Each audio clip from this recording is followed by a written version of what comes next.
Hello，大家好，歡迎返嚟我嘅 channel，我係謝你。我呢度咧準備咗大概400個 gram 左右嘅四季豆啦。咁四季豆佢所含嘅多酚花青素，對於眼睛有好好嘅保護作用噶喎。佢可以消除眼睛嘅疲勞啦，仲可以預防視力下降嘅問題添噶。你哋今日好嗎？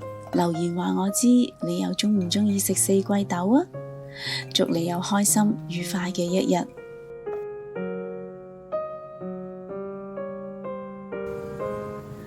將1茶匙嘅糖同埋1茶匙嘅鹽加入啲滾水度，跟住將切好咗嘅四季豆倒落嚟飛水，大概3至4分鐘左右啦。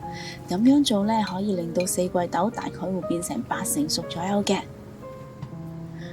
同埋我會將呢一個食譜嘅所有食材用料 list 咗喺呢一條影片嘅最後啦。若果各位有興趣煮呢一個餸嘅話，請你將影片睇到最後就可以一目了然㗎啦。另外，我呢度仲準備咗2個煮熟咗嘅鹹蛋啦。咁鹹蛋喺中醫角度嚟講呢，係可以滋陰養血、潤肺清熱嘅，而且鹹蛋黃嘅油仲有明目養眼嘅功效添。對於小兒即食亦都有非常好嘅食療功效㗎。若果你對我嘅食譜有任何疑問嘅話，請你將個問題寫低喺下邊評論區嗰度啊！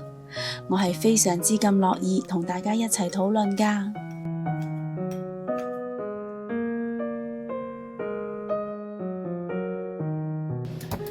用個大火燒熱咗1個湯匙左右嘅油之後，加入薑片，炒到去金黃色，同埋聞到薑嘅香味嘅。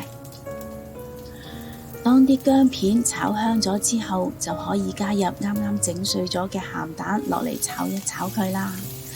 我要炒到啲鹹蛋出現好多綿密嘅泡泡嘅，咁需時呢大概2至3分鐘左右啦。哇，好香啊！一路炒一路聞到鹹蛋獨有嘅濃郁香味，呢個香味真係令人流晒口水㗎。而家呢已經睇到啲鹹蛋出咗好多綿密嘅泡泡啦。呢個時候呢，我會將飛好咗水嘅四季豆加埋落嚟啦，一齊翻炒均勻佢嘅。因為四季豆飛水嘅時候呢，就已經有8成熟噶啦，所以呢，回鑊之後只需要炒大概2分鐘左右就可以噶啦。加入1個茶匙左右嘅糖啦，令到鹹蛋嘅鮮味更加突出嘅。哇！呢個餸真係好香啊！我已經覺得好肚餓啦。你哋呢，會唔會都覺得肚餓啊？呢個餸雖然冇落任何嘅肉類啦，但係呢，食落都係非常之惹味同埋開胃噶喎。鹹蛋黃嘅綿密同埋鹹香，包裹住每一條鮮甜爽脆嘅四季豆，令到味道平庸嘅四季豆增添咗一份獨特嘅口感，真係非常之唔錯㗎。不如今晚你都試下煮呢一個惹味又開胃嘅餸啦，同埋 share 俾你身邊有需要嘅朋友啦。若果你都鍾意我嘅食譜，請你俾 like 同埋留言話我知啊！